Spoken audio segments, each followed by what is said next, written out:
Io sono Simone, frequento l'ITS meccatronico a Montebelluna e ho scelto l'ITS perché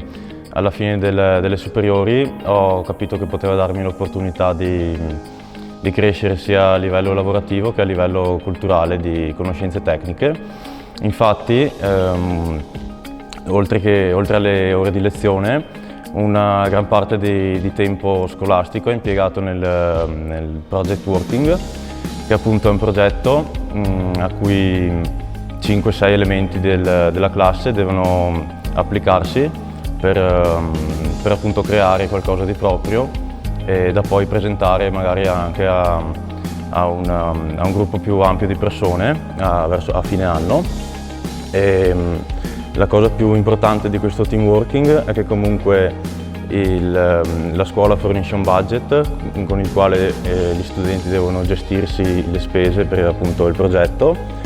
e anche poi appunto realizzarlo nella maniera più ottimale possibile e oltre che realizzarlo anche creare una sorta di manuale e tutte le specifiche tecniche appunto come se dovesse essere prodotto da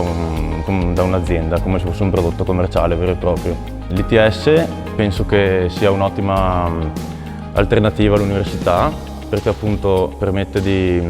conciliare lavoro e studio